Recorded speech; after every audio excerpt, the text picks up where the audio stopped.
Hello again, adventurer. I hope you're ready to set your buns ablaze with equanimity, to spank them with the meditation cushion until your mind is subdued and closely following all the rules. Nah, obviously that's the opposite of what we're doing here, because coercion and domination don't work, at least not in a lasting way.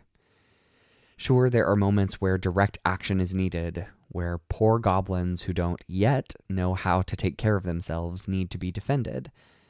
But no king, even a good one, can actually create a world of care, nor can help us overcome the compulsive feeling that we deserve to be spanked, which is sadly a pretty strong feeling for many of us, especially those of us who were spanked and carry the effects of it through our lives. This all reminds me of troubling language I heard a lot growing up.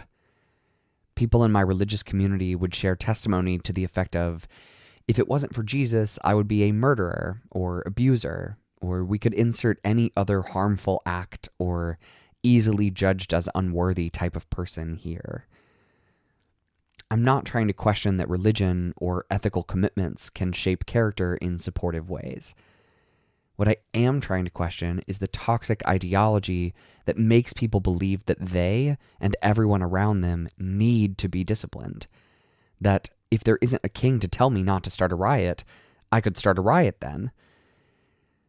It's this kind of thinking that causes us to collectively consent to political and economic leaders who actually don't take care of us, or don't take care of all of us.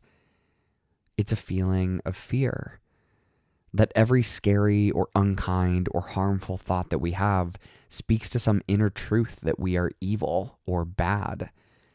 That if we don't punish ourselves, then we won't behave. And the flip side of this thinking is that because we behave so well, because we follow all the rules, that we deserve to be protected. And inversely, that those who don't behave deserve to be locked up, or poor, or uncared for. This kind of thinking is what has led to a place with the highest prison population, which disproportionately targets people of color and openly condones slavery in the form of forced labor. And I'm here referring to the empire often called the United States, but many similar patterns can be observed elsewhere in the world too. And the adverse effects of U.S. empire on the world are vast and far-reaching. So, as it turns out, the consequences of our impulse to have our hams spanked is, well, really consequential. And perhaps especially devastating is the fact that in situations of actual crisis, this idea that people need to be controlled, need to be saved from themselves, actually isn't borne out in reality. Rebecca Solnit's A Paradise Built in Hell examines 5 real-world disasters and reveals the unexpected generosity, community support, even joy that surfaces alongside the devastation. She acknowledges that human nature is, of course, complicated, but also concludes, the study of disasters makes it clear that the prevalent human nature in disaster is resilient, resourceful, generous, empathic, and brave. Were we to know and believe this, our sense of what is possible at any time might change. We speak of self-fulfilling prophecies, but any belief that is acted on makes the world in its image. Beliefs matter. In other words, there's a lot of propaganda that goes into making us believe that we are innately horrible, selfish, and self-seeking creatures who need to be spanked lest we destroy each other and ourselves. And in fact, focusing on or fearing this imagined sense of self all the time probably only serves to make it bigger and more dangerous. There are a lot of different frames of thought that work to help us imagine other worlds that are organized around our sense of interdependence and care. Some of them are mutual aid, abolition, and anarchy, if you're interested in exploring these ideas further. Most of these emphasize in one way or another that most rules aren't actually set up to take care of you. And unless you play a part in choosing the rules, together with others who are affected by them, it's probably a good call to think seriously and critically about how the rules might be different. Because the ultimate hidden truth of the world is that it is something that we make and could just as easily make differently. But in the spirit of actually meditating, I'll wrap with a couple quotes from Dean Spade's book, Mutual Aid. To imagine a society where we have everything we need and don't rely on coercion and domination, we have to shed the capitalist propaganda that tells us that people are naturally greedy and that without police keeping us in our places, we would all hoard and harm. And in the spirit of today's episode, he acknowledges the challenge of this because most of us have never been in groups that had fair, participatory, transparent structures. But maybe the best king is really just a cardboard box with a face, which is to say, no king at all. I don't know if I can cure you of your groundless fears, but for now, let's put our hams away and prepare for the unfamiliar feeling of a friendly touch.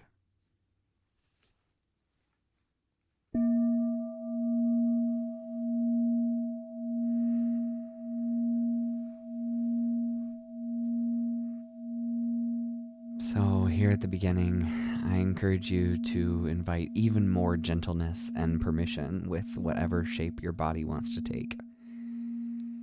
If there's a posture that feels dedicatedly good to you, then you can move into it now, seating, standing, lying down.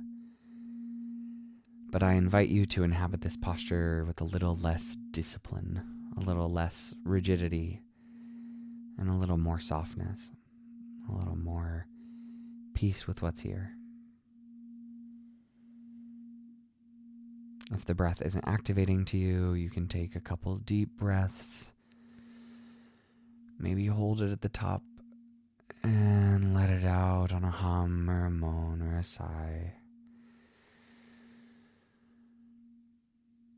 And another. And if it feels good, maybe one more. But do what you want. And you can let your breath be natural. And if working with the breath feels good, you can let your attention settle there. And if working with the breath doesn't feel good, feels hard or scary or too much, then just ignore it. Focus on anything else.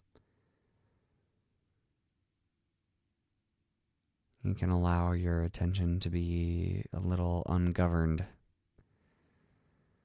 just sort of flitting through the body. Maybe you notice some places of tension or bracing, tightness that you're carrying with you, or stress that is manifested in some physical spot in your body.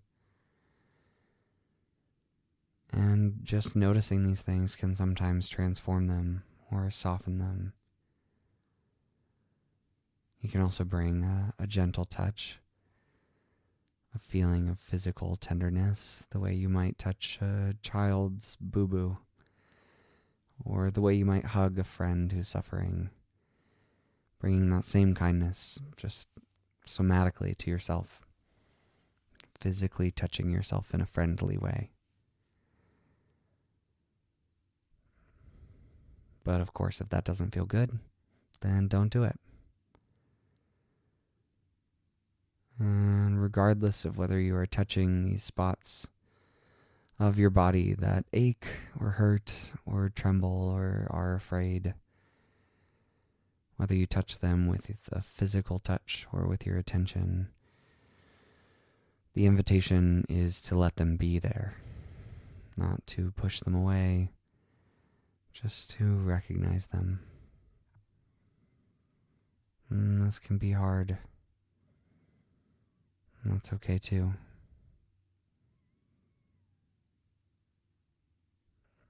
If it's challenging but all right, then stay with it. And if it's properly dysregulating, super activating, too much, too fast, too soon, then you can move back to something simpler, something easy.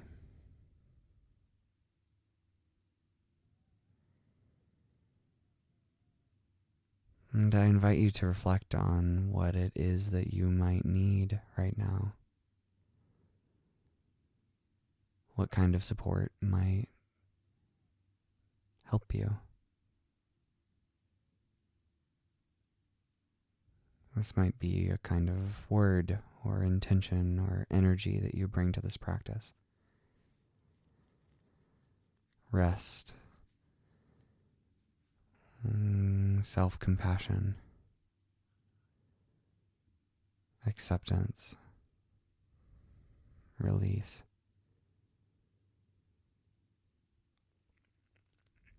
It might be some physical thing that you can do for yourself after this practice, or right the hell now if it's what you need. Stretching, or making a cup of tea, or listening to your favorite song.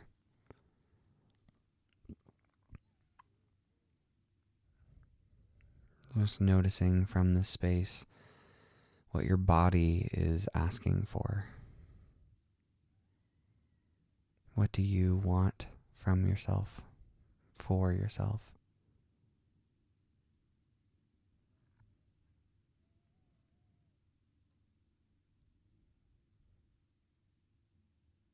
I truly believe this is one of the hardest questions that we can ask ourselves. What do I want?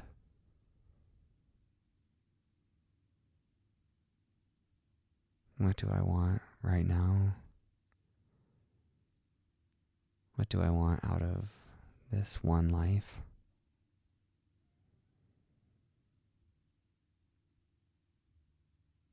You don't have to answer this with words. You don't have to answer this clearly or perfectly. Simply staying with the question, planting it inside of you and beginning to let it resonate is a deeply powerful act.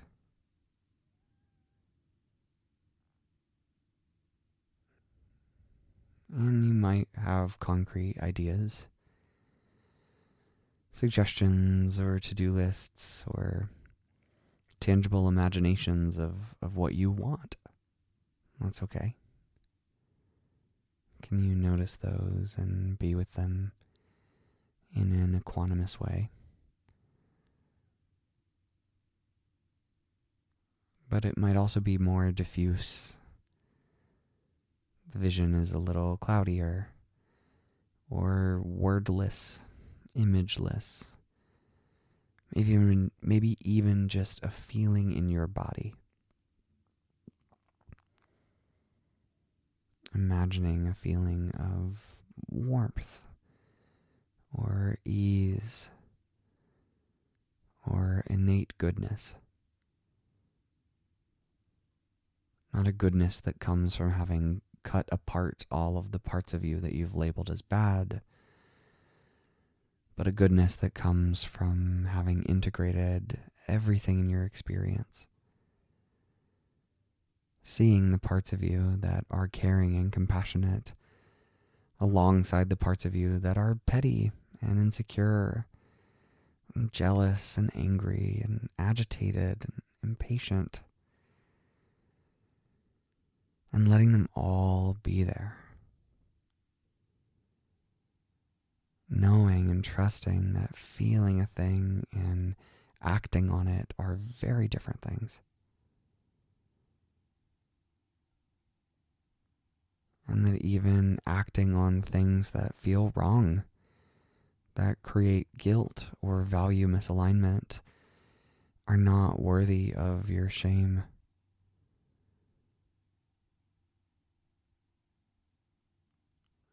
That mistakes and learning are just a part of calibrating to what your values are.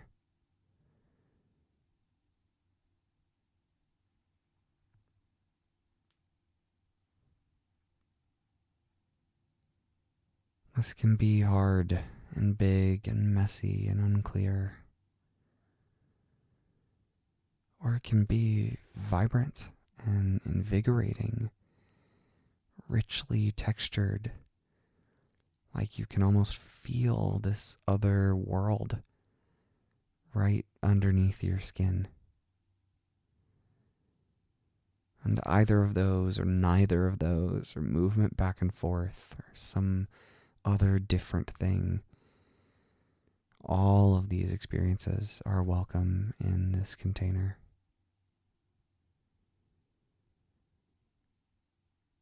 If you can be with it, if you can not get sucked into it, if it doesn't overwhelm you, then if you can feel it, it is welcome. If you can feel it, it is welcome.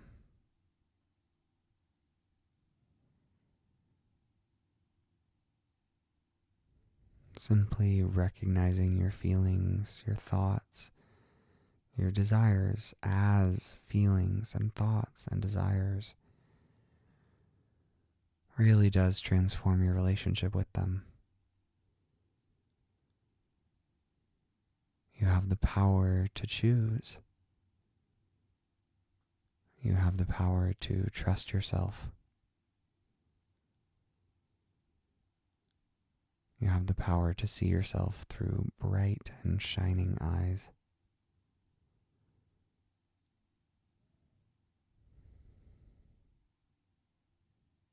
Your hams do not need spanking.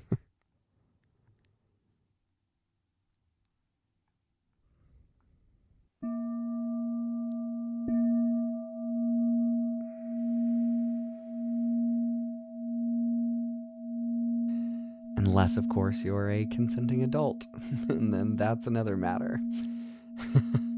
And there are many ways that we can move through these parts of ourselves that tell us that we aren't good enough, that we deserve punishment, that we need to be controlled and coerced and dominated.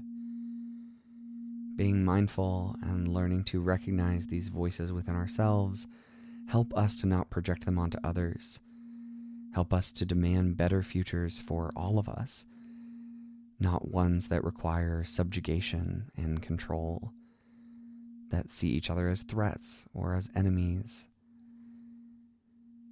Instead, in the space of equanimity, we can hold each other accountable without demonizing each other, without creating simple binaries between heroes and villains, or between good guys and bad guys, or desperately looking for some king to save us. I'm grateful to you for taking this time, for doing this work. I genuinely believe that learning what we want, empowering ourselves to move towards it, recognizing the ways in which that can resonate strongly and powerfully and supportively with people around us, and organizing ourselves in those directions is exactly how we change the world into a better, brighter, more gentle place. Thank you for being here. Thank you for showing up for this work and for yourself. Until next time, when we will focus on care, I'll see you then, adventurer.